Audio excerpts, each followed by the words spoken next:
Bismillahirrahmanirrahim. Assalamualaikum warahmatullahi wabarakatuh.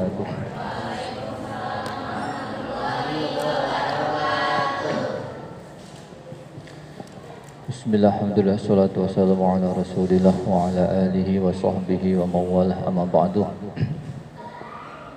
Segenap Dewan Asatidz yang dirahmati Allah, di sini masih melanjutkan pertemuan minggu yang lalu. Baik, kalau kemarin kita bahas tentang pranikah, ya, ini himbauan, kebanyakan himbauan agar yang masih single ini biar cepat nikah, ya.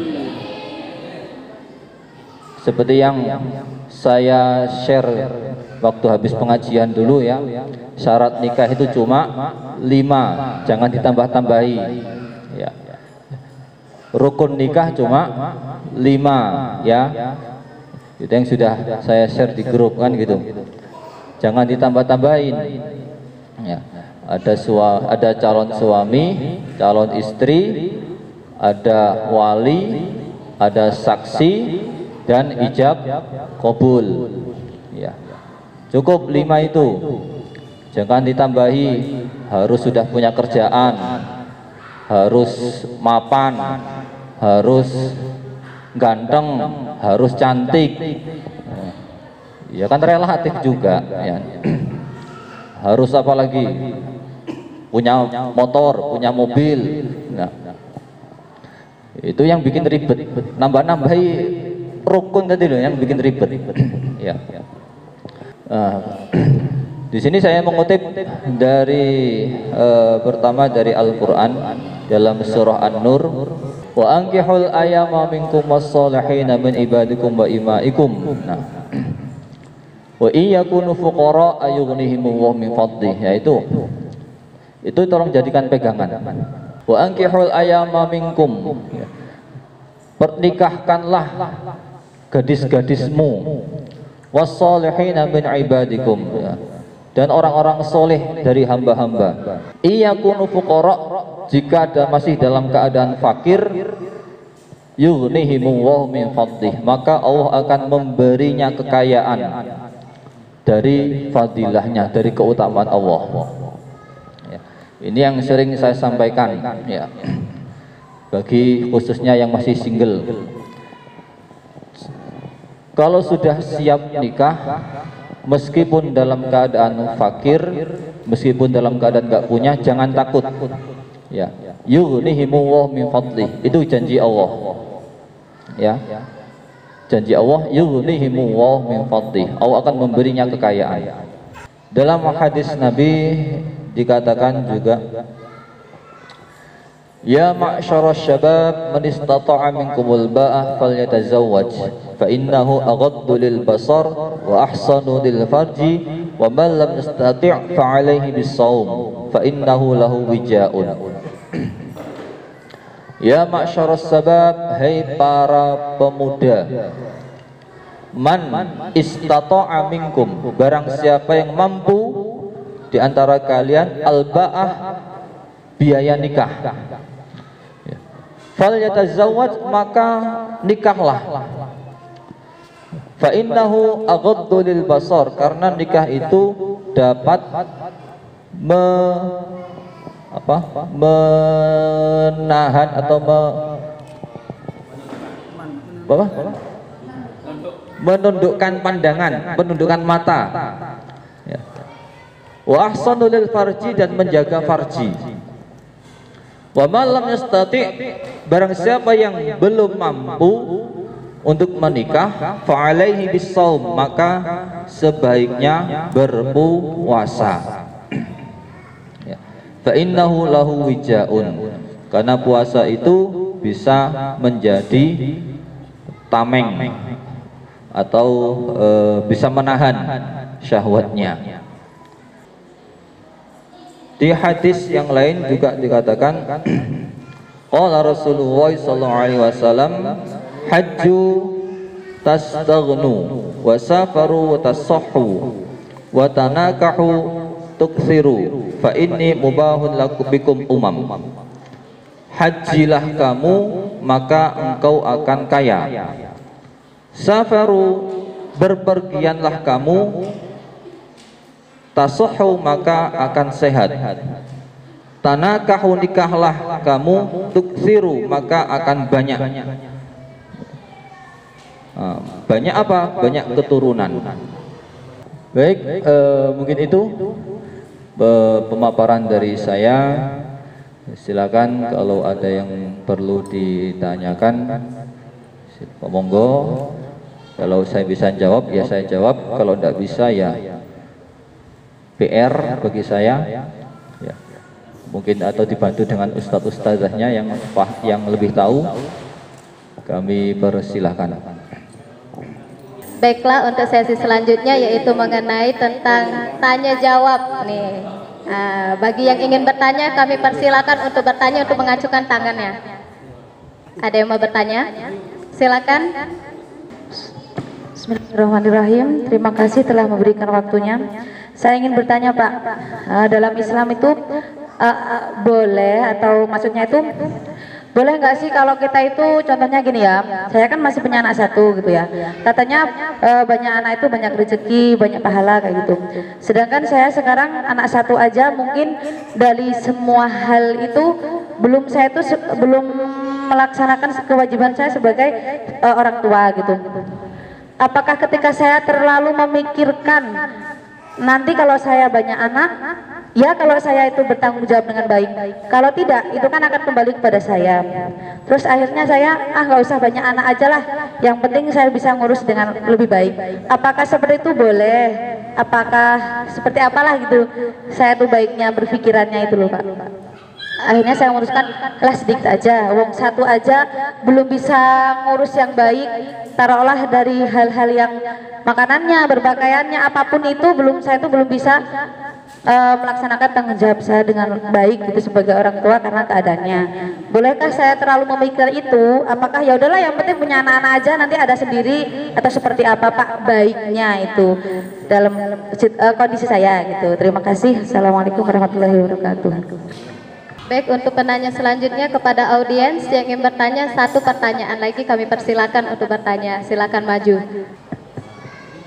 Baiklah, saya ingin bertanya, kalau tadi menikah itu sunnah ya Pak, sunnah yang dianjurkan itu sepertinya untuk yang masih sendiri ya. Bagaimana kalau dia itu meninggal suaminya atau meninggal istrinya seperti itu? Apa hukumnya dia sendiri, lebih baik sendiri atau menikah lagi seperti itu? Soalnya ada kejadian itu Pak, dia meninggal suaminya, dia itu tidak mau menikah lagi, niatnya itu ingin setia yang pertama. Terus itu ketika dia menikah lagi, takut anak yang sudah ada itu terabaikan nanti seperti itu. Terima kasih.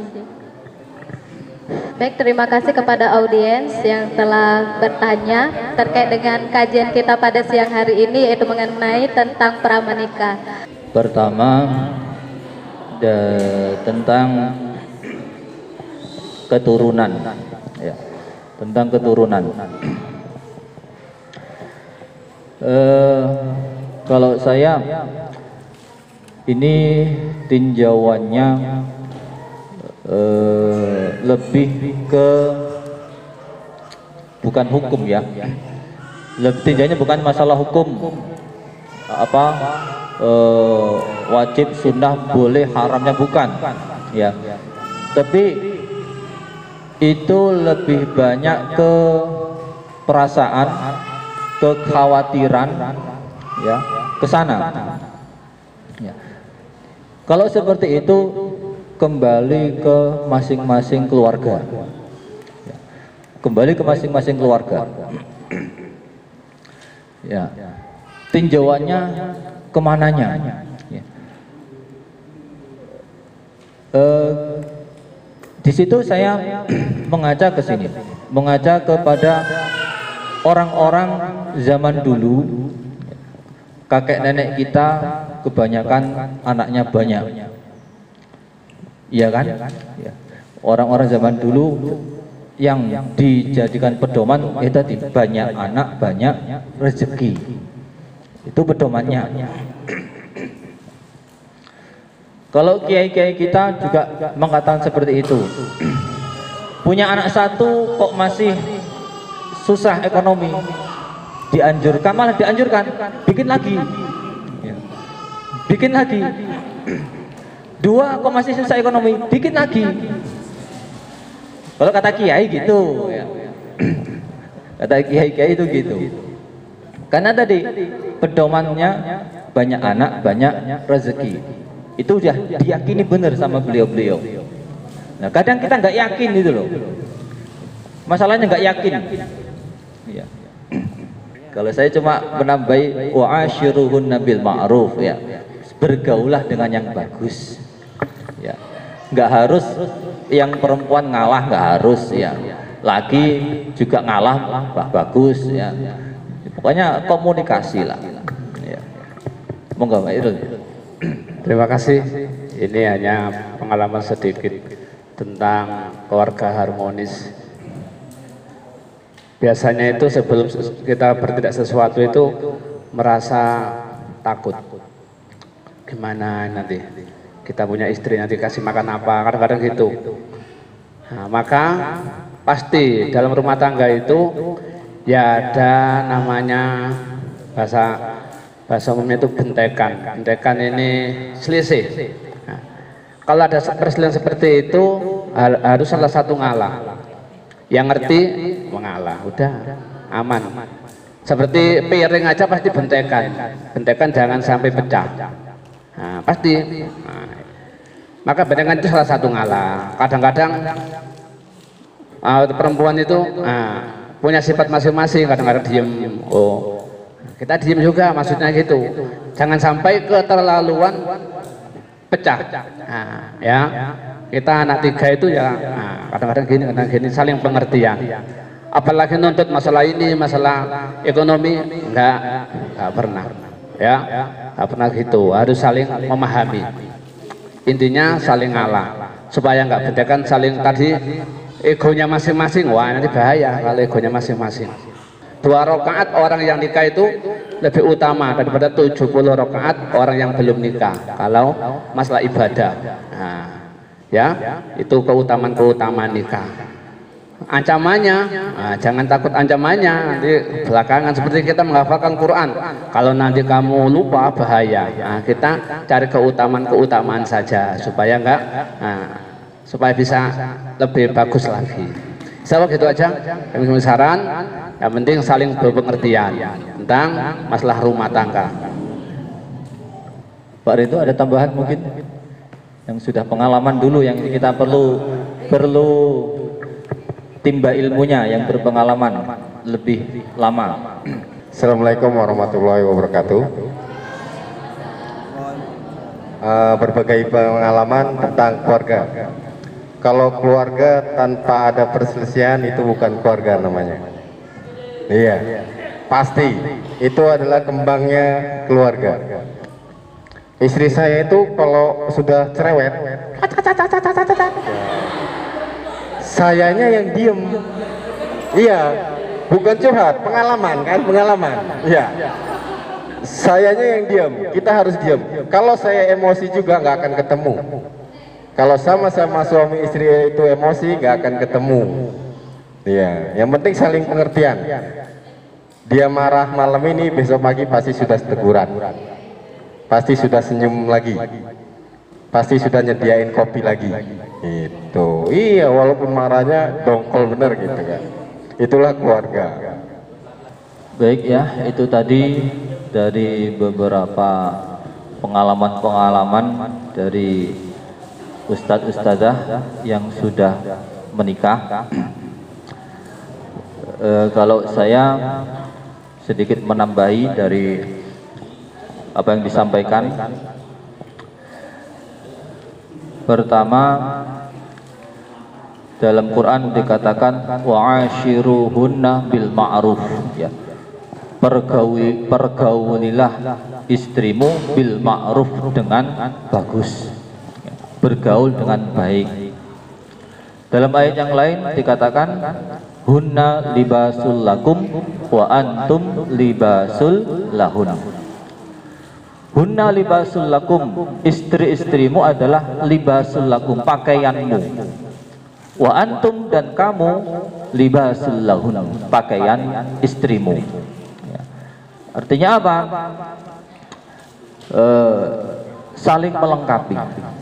Ya. Cacatnya ya dirahasiakan, kejelekan istri, kejelekan suami jangan dibocorkan. Yang suka gosip ya, kadang kumpul para ibu-ibu gosip ingin suaminya masing-masing. Nah, suami saya itu gini, suami saya gini ya.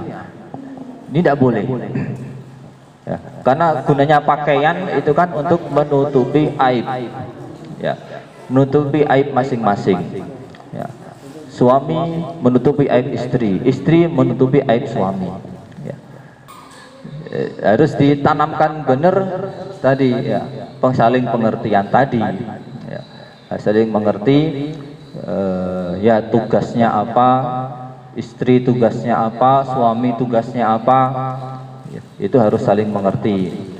Syukur-syukur bisa saling membantu ya, bisa saling membantu tugas masing-masing antar suami istri ya. Itu saya kira untuk membina keluarga yang harmonis. Memang selain kita belajar teori, tapi lebih banyak ke prakteknya ya, pengalaman, praktek, tidak hanya teori tapi lebih banyak ke prakteknya. Idza mata ba'du adama in qata amalu illa min salatin ya. Ketika Adam mati maka tiga ya, ada tiga yang tidak akan terputus kan gitu. Sedekah jariyah, ilmu yang bermanfaat, anak soleh yang selalu mendoakan ya. Masih ada dua, anak soleh gak punya, berarti masih ada dua jalan ya. Ilmu yang bermanfaat sama amal jariyah, itu yang bisa mendukung ketika kita sudah meninggal ya. Lebih mudah kita akan mendapatkan pahala ilmu yang bermanfaat kalau kita menjadi guru ya. Kenapa? Karena anak kita langsung mendidik anak-anak didik kita, murid-murid kita. Ketika mereka mengamalkan, ya itulah akan terkirim pahala kepada kita juga. Itu yang lebih mudah. Dan bisa jadi murid kita nanti kan bisa ribuan ya. Setiap tahun ganti, setiap tahun mungkin 20, tahun berikutnya 20, tahun berikutnya 20. Setiap tahun kita gonta-ganti murid terus. Ini lulus, ganti lagi, kita ngajar lagi, lulus, ngajar lagi, ada lagi. Baik, mungkin itu yang bisa saya sampaikan. Untuk selanjutnya yaitu apakah ada yang mau ditanyakan lagi terkait dengan menikah ini gitu.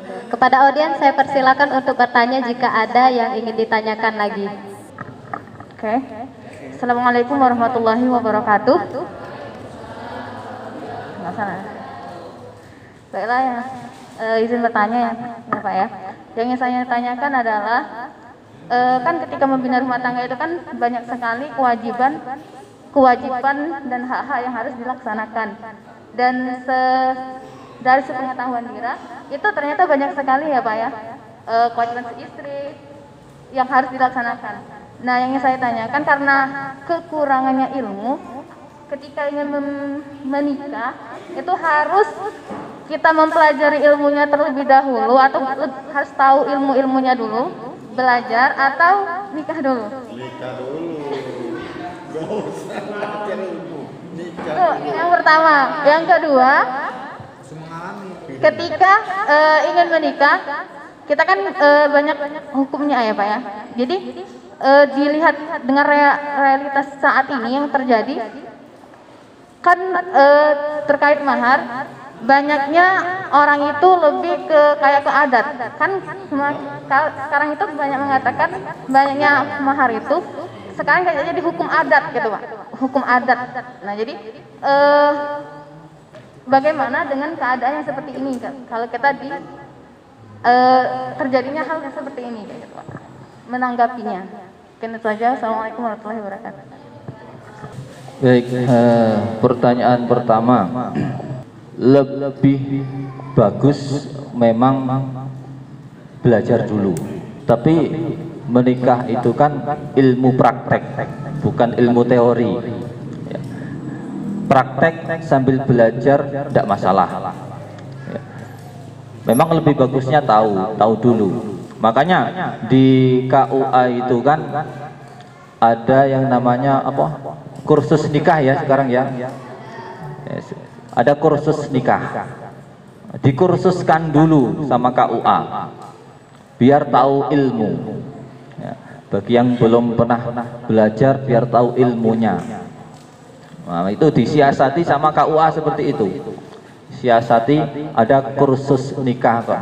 Kalau nggak salah istilahnya gitu ya. Kursus nikah. Ya. Itu cara mensiasati dari KUA. Ya. Tapi apakah harus tahu ilmunya dulu? Ya nggak harus. Ya. Nggak harus. Sambil jalan bisa, sambil belajar. Ya. Kalau mau cari ilmunya dulu, ya kapan nikahnya? Ya. Kalau sudah waktunya belum tahu ilmunya, akhirnya baru nyadar kalau belum tahu ilmunya, ya kapan nikahnya? Tunda lagi. Ya. Akhirnya kan gitu. Maka ya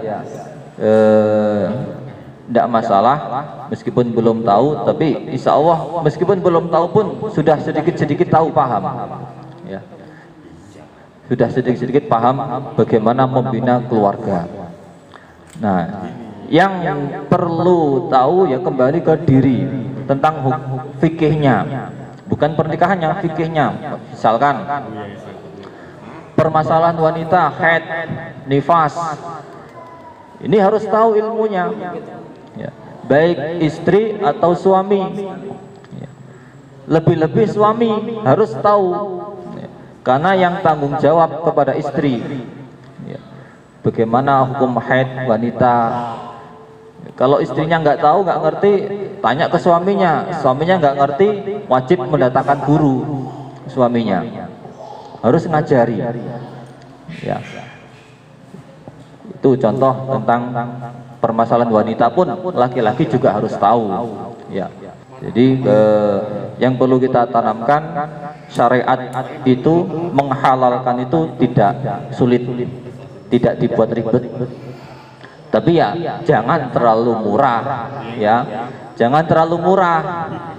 Kalau bisa, ya. Ini bagi calon-calon suami, jangan terlalu murah menghargai calon istri. Ya. Ini kalau pesan Pak Yai saya dulu gitu. Ya baik, saya kira itu dari saya. Mungkin cukup ya. Saya kira sudah mau asar, kita lanjut di lain kesempatan.